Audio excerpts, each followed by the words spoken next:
Hello and welcome back to A Shark's Perspective. Today, more than ever, businesses are producing content nonstop, and so much of it. A lot of brands are creating more brand noise than the noise that surrounds them. And that's the goal, right? To rise above the fold of other noise? No. What about the consumer and the content you should be creating to help establish trust with your customer? How do we create that level of trust in a world of noise, especially with content marketing?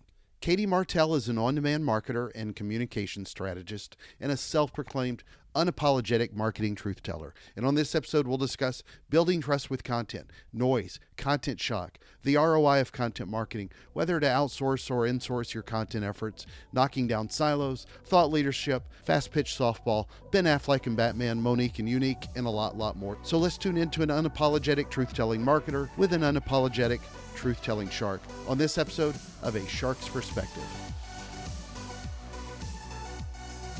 Katie, thank you so much for joining me today on A Shark's Perspective. If you would please tell us a little bit about your background and your career to date. Sure. Well, thanks so much for having me. My name is Katie Martell. I am an on-demand marketer, which is a very fancy way of saying I'm a freelancer. I also get to speak around the world, which is so amazing, about this crazy world of marketing and other topics, and MC events as well. So I have a really cool job that is one of those heightened careers. But my background is in B2B marketing, predominantly marketing to marketers, so tech and services directed at the marketing audience. I've been in that for over a decade now, and very grateful for that because when you market to marketers, you've got to be on your game. Oh, yeah. Marketers know all your scripts, all your tricks. You've got to be good. So I hope much of what I've put out into the world over my career in-house at PR firms and analyst firms, with my own tech company. I co-founded a startup in 2014. I've hoped that body of work has all been in service of the industry, which has brought me to today. I'm also working on a documentary, again, under this purpose of moving the industry forward. And it's earned me a nickname, Unapologetic Marketing Truth-Teller. What the hell is that? Where'd it come from? I started to write about some issues I was seeing in the world of marketing, predominantly around how brands pander to social movements, like the environment, for example. And a good friend of mine shared the article and wrote, "You've got to read this from Unapologetic Marketing Truth-Teller, Katie Martell." And I thought, you know how people say, your brand is what people say about you, not what you say? Mm-hmm. So let me live that ethos and take that amazing phrase and try to live up to it and own it. And it hasn't steered me wrong so far. I think we have to tell the truth to move our industries and ourselves forward. Agreed. So let's dive into content marketing and talk a little bit further about that. First question, how do you make content stand out, be more unique than Monique? And, I think we're just seeing so much content put out there, but not a lot of it, I think, really is, fixing a lot of the customer problems. And it just sort of looks, I don't know, like vanilla, like you could take the logo off of half of it and it all look the same. How do you make that content stand out today? I mean, you bring up a really good problem, which, the content shock problem of more companies than ever investing in content marketing to try to achieve growth goals, which is a great thing for buyers if companies are doing it right, providing something valuable, something relevant. But the problem that's created is what's being published, to your point, is a lot of the same, a lot of noise, which we've heard a lot about. We've heard content shock from Mark Schaefer forever. We've heard about the rise of brands as publishers. But I think what we don't realize, and to answer your question, I think we have to go to the heart of the problem.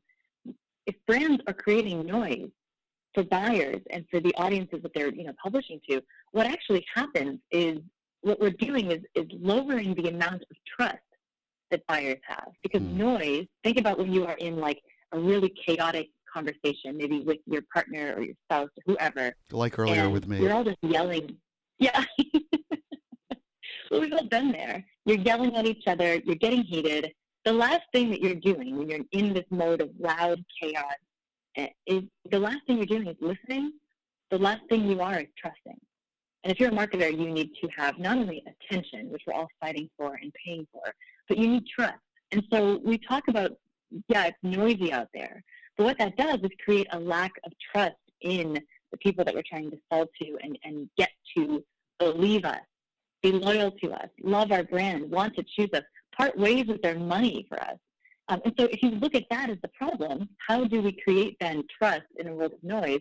That's where it becomes more important than ever to think about things like content, your communication strategy, your brand, your thought leadership as an avenue towards creating trust, not just breaking through or adding to the noise. You probably see a lot of this with the content you create now for brands, because I've worked with a lot of content creators at agencies, especially larger agencies, where it's Johnny or Susie who's been brought to the table to write a content piece. They have very little background into your business that you're running day to day, and they write together something that they think that is creating that trust, but it's not. It's pretty vanilla, and if you're a consumer, you're going to that site. It's not really making you become more engaged or trusting of that brand. So how do we convey trust in what it is that we're writing in our content? Kind of dive a little bit deeper, if you will. Certainly, and it's, again, thank you for letting me rant about this. This is the most important, and I think the most misunderstood part of content marketing is that Agreed. It's not enough to be valuable. To be honest, it's actually not enough just to provide education. What you have to be is incredibly relatable and relevant. Trust in general, humans are predisposed to trust. We want to trust. That's our nature. So there's some things we can tap into as marketers that help us to earn trust. And the first thing is showing our intent as a brand through our empathy. I know this sounds like fluff, but it's true. You have to ask yourself in this content, for example, that you've just hired your agency, that in your example to write, can buyers see themselves in our content? Do we look and sound like them? One company that does this really, really well is Stem Cell Technologies. Are you familiar with them? Stem Cell? Yeah. Stem Cell Technologies. They are a global biotech firm. My sister actually works there, and she's in marketing ops and sales ops. And they support academic and industrial scientists. It's a no-nonsense customer. They're inherently very skeptical about marketing.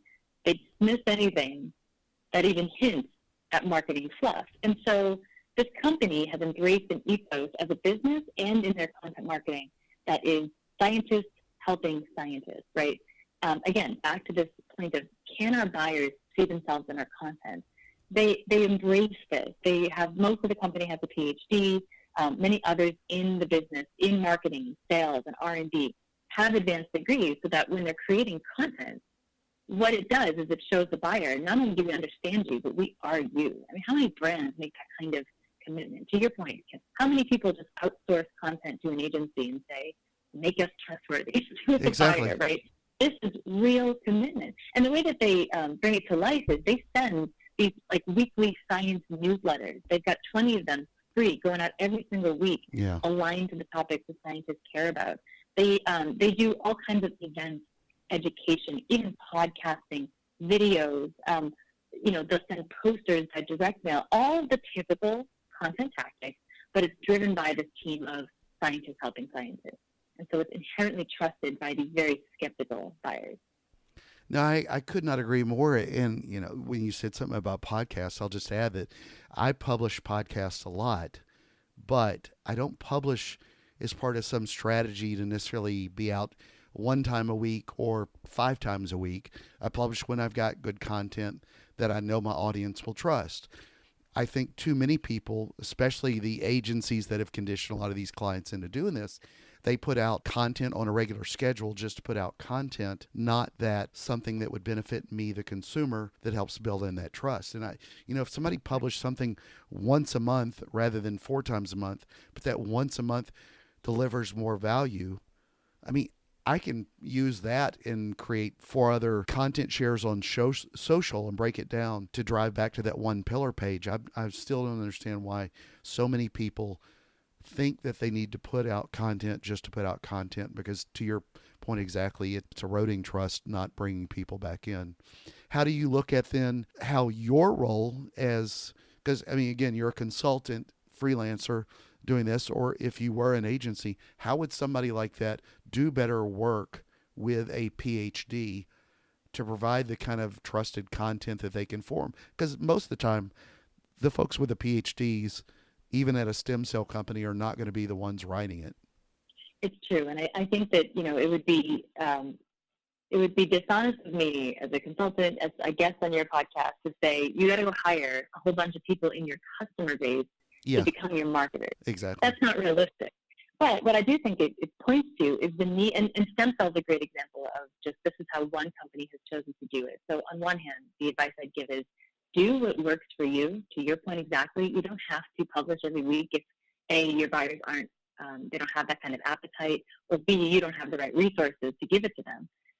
But the other point is you really just need to really get at the heart of what it is that your buyers are looking for from you. I know this is like the most cliche advice that I'm sure 200 out of the 200 plus podcast guests that you've had have given, but knowing your buyers is the biggest asset a marketer can bring to a company. Who else in the business fits between a market and a company, the marketing department? But in B2B especially, we really, really suck at this. Like, we think we know our buyers. Right. We really do not. There's stats, and I will quote them. I think it's serious decision. 60% of B2B companies admit out loud that they do not understand their buyers. That's 60% who are willing to raise their hand and shame themselves. So I'd say the number's closer to 80, to be honest. On the flip side, other studies have found that most B2B customers, 70%, don't feel brands understand their business. I mean, these numbers are like embarrassing, and all of the fancy tech, all the acceleration you can do, automation, the scale, the reach that you can have with tech today in terms of amplifying your content, none of it matters unless you get this right. But this is one of those core skills that either hasn't been taught to a marketing audience, hasn't been taught to the content marketer, or is just overlooked and is going away. I don't know which it is. Is it dying, or do we just not have it? Yeah, I don't know that I can answer that either. One thing I could not agree more with when I look at this is that I would much rather have you help articulate that PhD story, but that just the same way that brands look at their customers, agencies and consultants need to understand their end customers of their customers so that they can help articulate that story. And so I would much rather read an article from you rather than from a PhD if we were using stem cell as an example. But at the same time, I think the approach that we've just seen happen still too much is that too much of the marketing babble is flown in and it doesn't do a very good job at telling the marketing story anyway. So anyway, that's my take. So how do you look at the ROI with content marketing? This is something that is really coming up a lot. I know some friends in the space who've lost their jobs that were content marketers for different brands and different agencies. But this is always going to be an issue, is trying to justify the value or the return on investment. But if you're explaining this, especially to a CFO, the value of content marketing, how do you sort of justify it? Yeah, and I'm gonna give you the answer that all consultants give to start, because it's like one of the disclaimers. It depends. There you go. I said the magic words that now release me from all accountability as you take this advice. But what it depends on are two things: the stage of your business, as well as the explicit goals that your, in this case, CFO, have laid out, not only for marketing, but for the business itself. So I think that one size fits all marketing advice about content marketing ROI does live out there. You can Google it. There are articles, and they're all relatively right. But again, I will always say this to anyone who listens to this podcast, me speak on stage, anything. Take everything with a grain of salt, because it really does have to do with your capabilities on the team, your business goals, and the stage that your business is at. I work with a lot of startups, for example, and they are in various stages of growth. Some are really early days in like the incubation stage, where they're just trying to figure out, are we building the right thing that people will actually pay for? Others are in, we've just gotten funding and we gotta grow quickly, high growth mode. And some are even further past it into scale mode, where they're just trying to like find the most effective way of spending money to grow at this incredible rate, repeatability, So, each one of those different clients, in my case, has very different, ROI metrics. The first thing I would do, most CFOs, just like most COOs or heads of sales, heads of product, they all look at marketing differently than they look at each other. Yeah. Think about it. So you and I, we consume marketing all day long. Like we see it everywhere we go, every channel we log on to, driving down the street with a billboard unless you're in Brazil. You really do see marketing everywhere you go, and every single person in our current modern culture. Yeah, totally. And what it does, though, is you don't do that with finance. You don't do the inner workings of R&D everywhere you go. So when it comes to these other disciplines, like nowhere else do people look at marketing and think, you know what, I understand marketing because I see it all day. I'm a consumer of it. I buy things, and therefore I am a marketing expert. Because of that, you have to do a lot of expectation setting in marketing. I think a lot of people think it's either magic or a complete waste of money, and both are wrong. It's the right answer, and the answer to your question of how do you measure content ROI is somewhere in the middle. You have to figure out what matters to the business, and you've got to figure out a really confident way of saying, I can help you get there. So for the people listening here that are in that phase of, okay, maybe you sit in B2B, and you inherently know because you've heard all the pundits tell you how wonderful content is. Maybe you've used it at another job. Your job now is requiring you to explain, what the hell am I spending all of this cash on relating to all these ebooks and webinars and field events and things that you want me to do to help educate the market. My advice to that crowd, that specific audience, is try to figure out the language of the business that's going to make people go, oh, yeah, that's valuable. So, for example, content marketing and thought leadership in particular are very effective at fixing the trust problem that I mentioned earlier, right? Because what you're doing is you're establishing an emotional connection with buyers, which increases trust, and that leads to the L word that every sales leader will love, loyalty. Every CEO loves because it means recurring revenue, loyalty. So, pivot your content ROI from traffic engagement metrics to, hey, this is going to help us drive repeat business, increase loyalty. You also might show them research that shows that, when you can exhibit more value to customers, when you can demonstrate that the quality of your thinking, right, is on the table, and you can actually make people pay a premium, right, you can now bring more value to customers. That also increases the lifetime value. So again, hook your wagon to that star of higher lifetime value, higher loyalty. When you are recognized as an expert in market, in a category, in a business, it leads to sales metrics that matter. Like, hey, we are making more shortlists. We are in more inquiries, more requests for proposal because people know that we are the recognized expert in our space.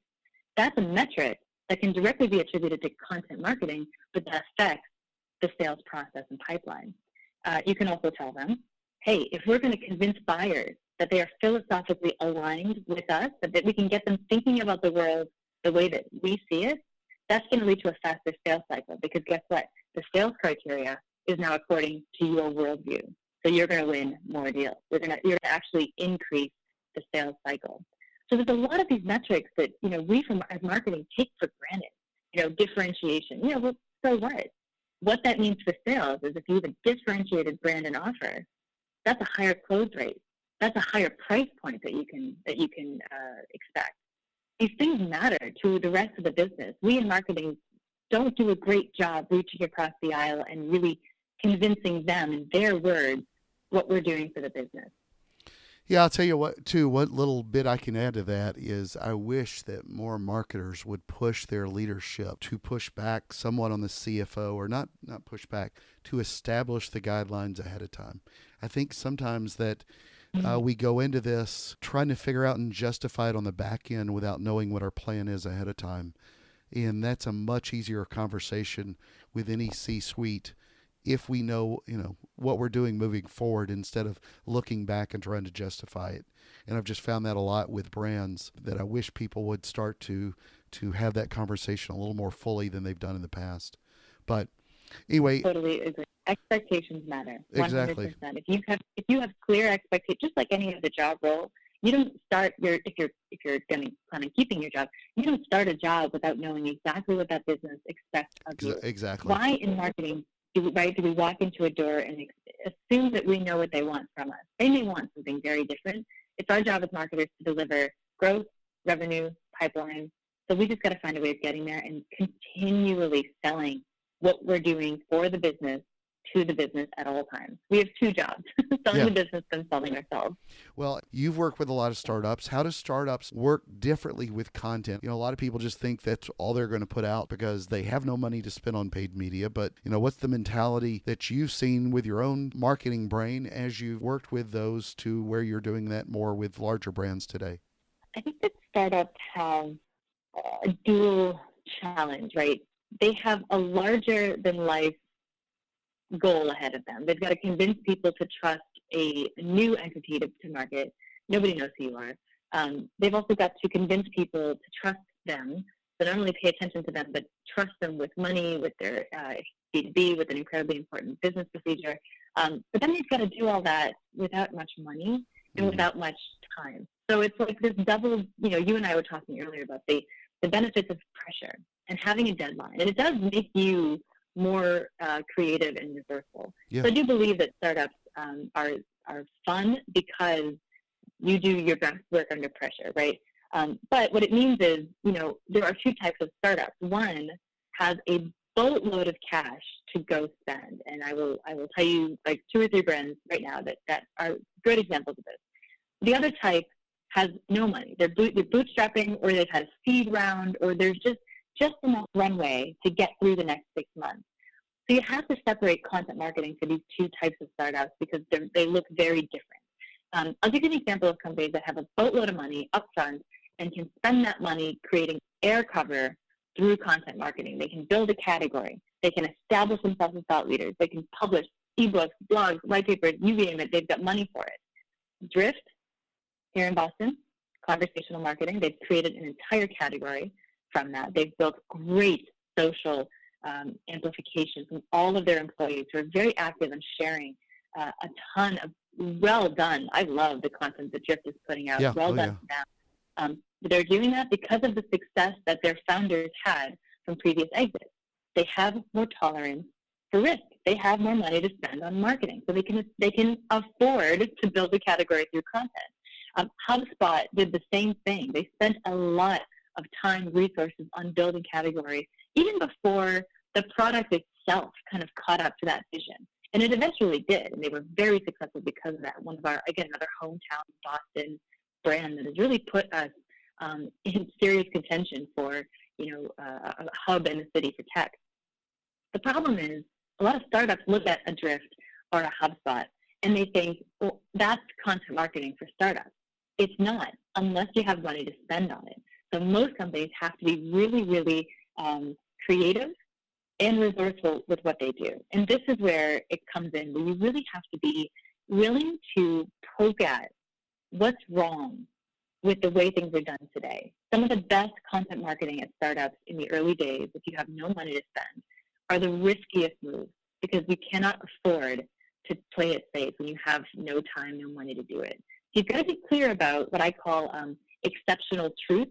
These are facts about the industry in which you work that might be hard to swallow, but will help you kind of break through the noise. Just because you're the only one willing to say what everyone else is thinking.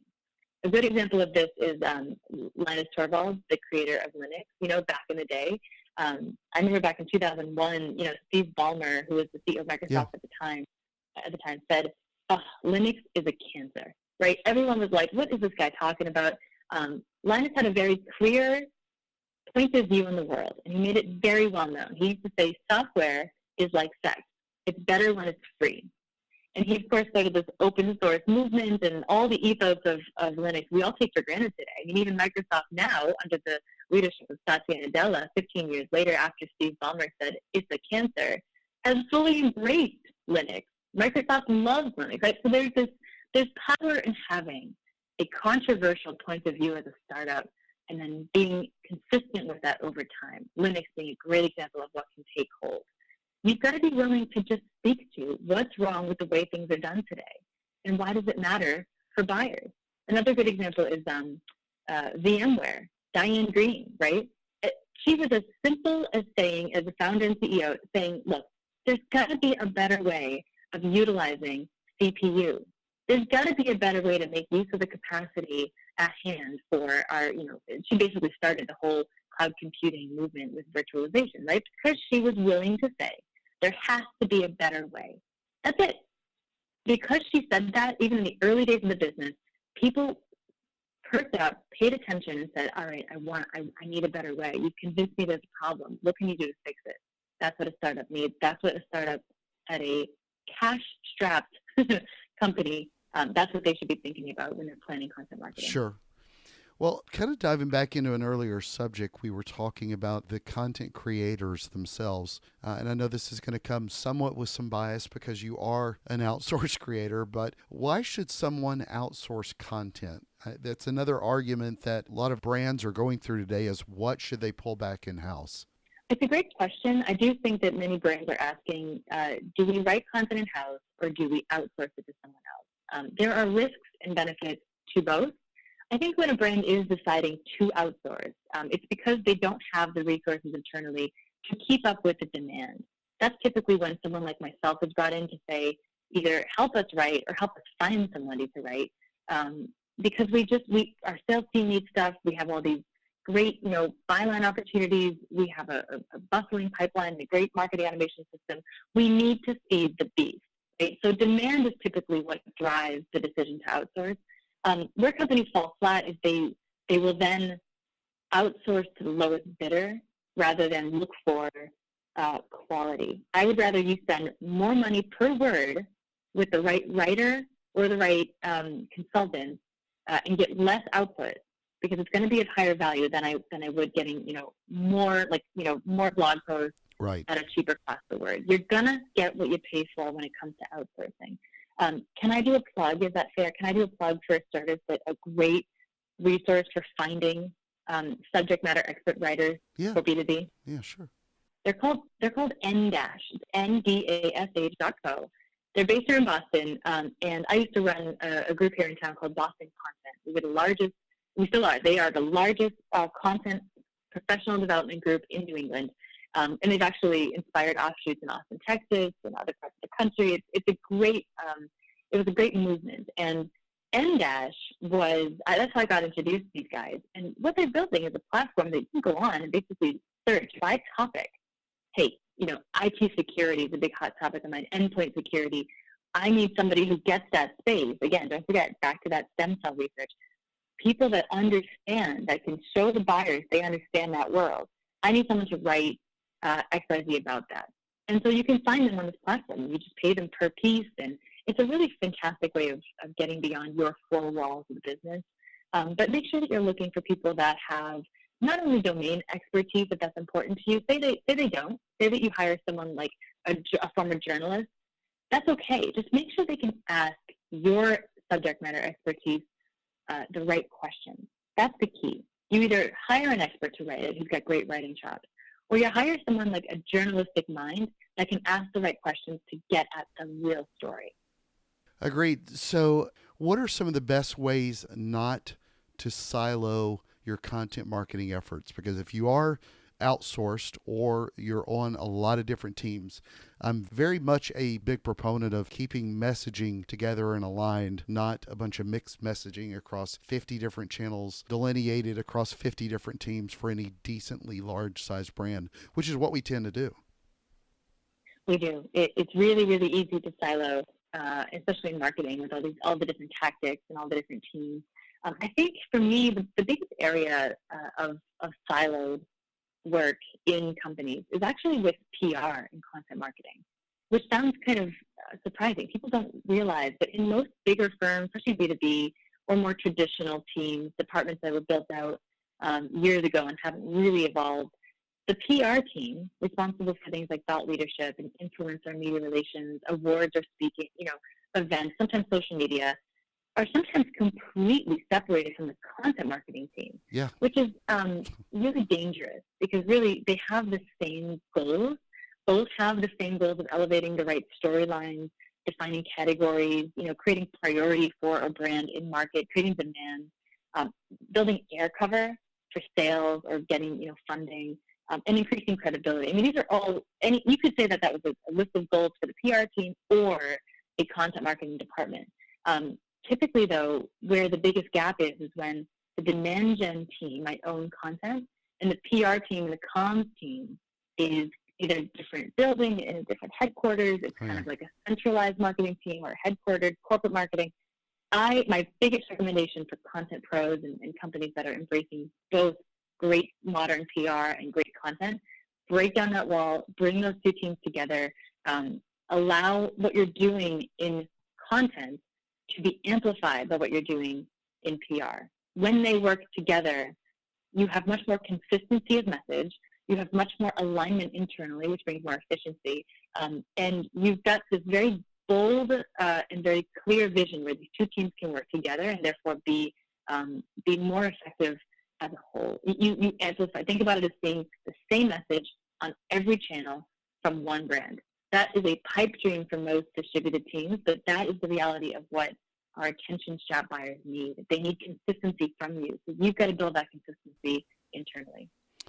Very good. Katie, this is one of my most important content questions I ask everybody who's been on a shark's perspective.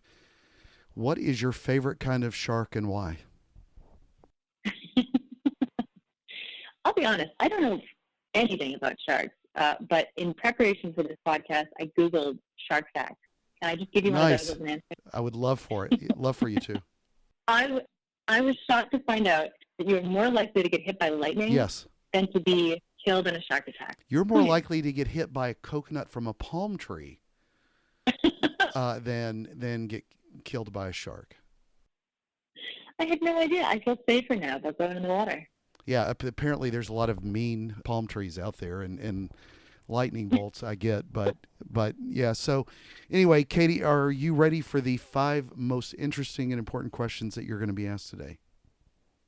I hope so. Let's do it. All right. Number 1, Ben Affleck or Matt Damon? We got to ask a local Boston question. Oh, God. Do I have to choose? Yeah. Matt's accent isn't as offensive. We'll go with Matt. Okay. Yeah, he didn't screw up Batman, so he's obviously the right answer. All right, number 2, the Boston Red Sox or your fast pitch softball league, the Scouts? Oh, I have to go with the Girl Scouts. At least we have a coach right now. Yeah. Oh my God. Yeah, the Red Sox no have, scandals. No management. Yeah, you haven't had we any... have no scandals. We drink a lot of beer during games, and it was a great time. Are you stealing a lot of signals using video equipment? We just try to peek over the bench. Yeah, there we you do go. It old school. Extra beer. All right, number 3, J-Lo or Shakira? It's a good Super Bowl halftime. Did you see that tongue move from Shakira that went viral last night? Yes, I did. It actually was it was some kind of a celebratory move, and I'm going to butcher the name of it, but if you Google it, it was from her Lebanese roots. So that like tongue move, like in the camera, she does it a lot when she performs. Mm-hmm. It was completely viral, but now everyone's talking about like Lebanese culture because everyone's like, what was that? So she totally wins for the most viral moment of the whole Super Bowl in my mind. That was wonderful. Well, so 1, I've seen her do that move before, and 2, there's not a wrong answer. I love them both equally. So, but I thought that Super Bowl show was fantastic, and that I did not know it was going to be that good. I'm a little disturbed about Pitbull's new beard, but on the pregame stuff. But J-Lo and Shakira were amazing. So. They were great. And one more thing I'll say about them is I really love that they called out Puerto Rico in their, I thought that was so important. There's so much happening. I was just in Puerto Rico with my wife in December. We had an amazing time, and the day that we left was the day that they had gut-wrenchingly horrific earthquakes throughout the island. They're already dealing with so much. So I do think Puerto Rico needs a little bit more support, and to remember that they are our American brothers and sisters. They are our, compatriots. So good for J-Lo and Shakira for having a statement during the show. Agreed. All right, number 4, Tom Brady or Bill Belichick? Ooh, that's a hard one. Yeah, they're both gods in Boston, so. They really are. I will have to say I'm a younger Patriots fan. So for me, I grew up watching Tom Brady. So I'm sorry to say it. I know it's going to get a lot of boos. Somebody probably just unsubscribed from a newsletter after hearing this. Everyone hates Tom Brady. But yeah, he honestly put us on the map in my lifetime of watching the Patriots. My father really would probably say Bill Belichick, though. Yeah, I'm a Cowboys fan, but he's got 6 rings. So what are you going to argue about? So, You number know, haters gonna hate. exactly. Number 5, and the most important question that you're going to be asked today is biscuits or cornbread? Oh, cornbread all day, All right. all day. Well, Katie, where do people find out more about you, see your speaking engagements, grab the newsletter, and more? I will shamelessly plug my new documentary that I'm working on called Pandemonium, which explores the intersection of social movements in our weird modern world of marketing. So I'm working on that now actively. Please find out more at katie-martell.com, where you can sign up for a what I call the world's best newsletter.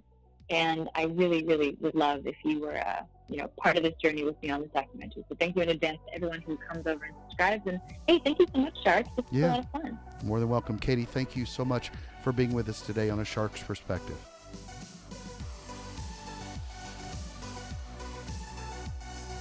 So there was my conversation with Katie Martell, an on-demand marketer and communication strategist, and a self-proclaimed unapologetic marketing truth-teller. Let's take a look at 3 key takeaways from my conversation with her. First, thoroughly enjoyed my conversation with today's guest talking about content marketing. She and I ran on some similar topics. And even I on occasion wonder if what I've seen in my own career is just siloed to my experience.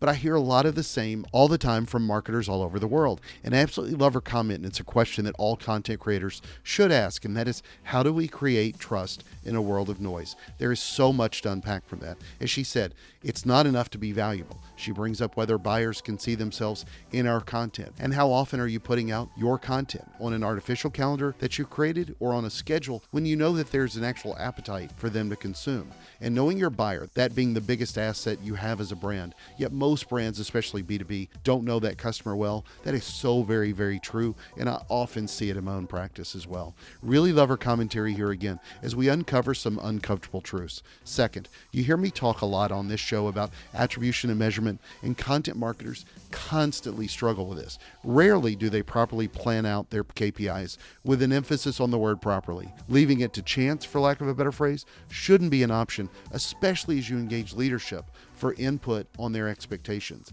This isn't rocket surgery, but it's often uncomfortable conversations helping those other departments to understand what to expect. Have a deeper discussion with your leadership and then help lead them away from vanity metrics instead of those that focus more on the customer and the content they consume. And as she said, the one-size-fits-all approach doesn't work, so please don't groupthink your metrics. It's what matters to your business and your consumer. Measure what helps your consumer get from here to there.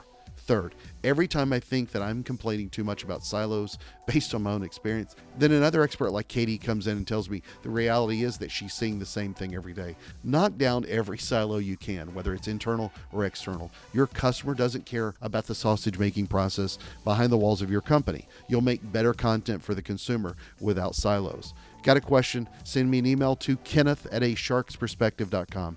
Thank you again for the privilege of your time. Be fearless in your content creation, be a shark, and join us on the next episode of A Shark's Perspective.